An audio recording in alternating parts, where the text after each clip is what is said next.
Okay, so let's get right into it. We're going to look at one single ancient proverb from the biblical book of Proverbs. Now, at first glance, it sounds, well, shockingly offensive, like a really brutal insult aimed at women. But what if I told you that for centuries, we've been missing the point entirely? And there it is, Proverbs 11, verse 22. Like a gold ring in a pig's snout is a beautiful woman without sense. So the way people have always read this is pretty straightforward. A beautiful but foolish woman is, well, she's a pig with some jewelry on. It's a really uncomfortable and jarring image, to say the least. But here's the question that really changes everything. Is the proverb actually saying the woman is the pig?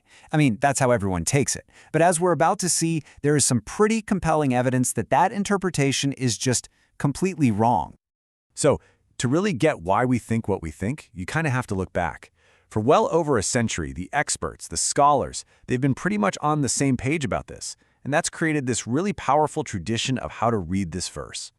And believe me, this traditional reading didn't just pop up out of nowhere. As you can see right here, it was really cemented over decades. It goes all the way back to 1873 with a scholar named Franz de Lich, who says the verse is basically a picture of a pig and the woman is the caption. Then C.H. Toy comes along in 1899 and doubles down on it. And this line of thinking just keeps going, right up into our own time in 2004 with Bruce Waltke. And this quote from Waltke, wow, it shows just how extreme this interpretation can get. He actually writes that the woman has turned herself into a brutish animal. In fact, she is worse than a pig. I mean, this reading turns the proverb into this deeply, deeply misogynistic statement. But what if the clues to a totally different meaning have been hiding in plain sight this whole time? Okay, so for our first clue, we need to do something simple. We need to zoom out. Instead of getting hung up on this one verse, let's look at the entire book of Proverbs. You know, context can be everything. And when you do that, the context reveals something most people would never guess. Almost a quarter, 23.5%, of the entire book is either written by or is about women. That is a huge chunk of the text. The book is literally framed by powerful female figures, which kind of suggests it might not be as simply anti-woman as that one verse makes it sound. And that leads us to maybe the most important piece of context of all. The entire book is structured as an instruction manual for young men, and a huge part of that instruction is about how to navigate relationships and, specifically, how to choose a life partner wisely. So this isn't just a random collection of sayings. It has a very clear educational purpose. So clue number one is that the book is basically a guide for men. Now our second clue comes not from zooming out, but from zooming way in, by looking really closely at the original Hebrew and sort of cracking the Proverbs poetic code. Okay, you guys, this slide right here is the key to the whole thing.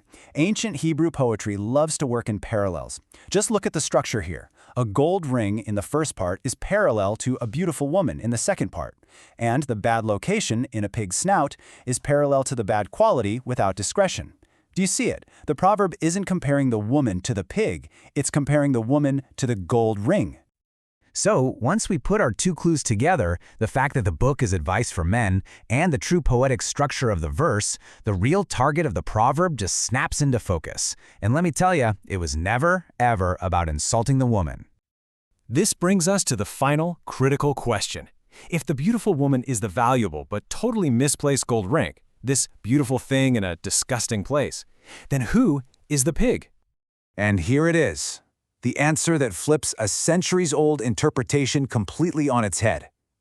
The pig is the young man himself. The proverb is a sarcastic warning to him. He's the one making the foolish choice, putting this beautiful ornament in a ridiculous place, his own life.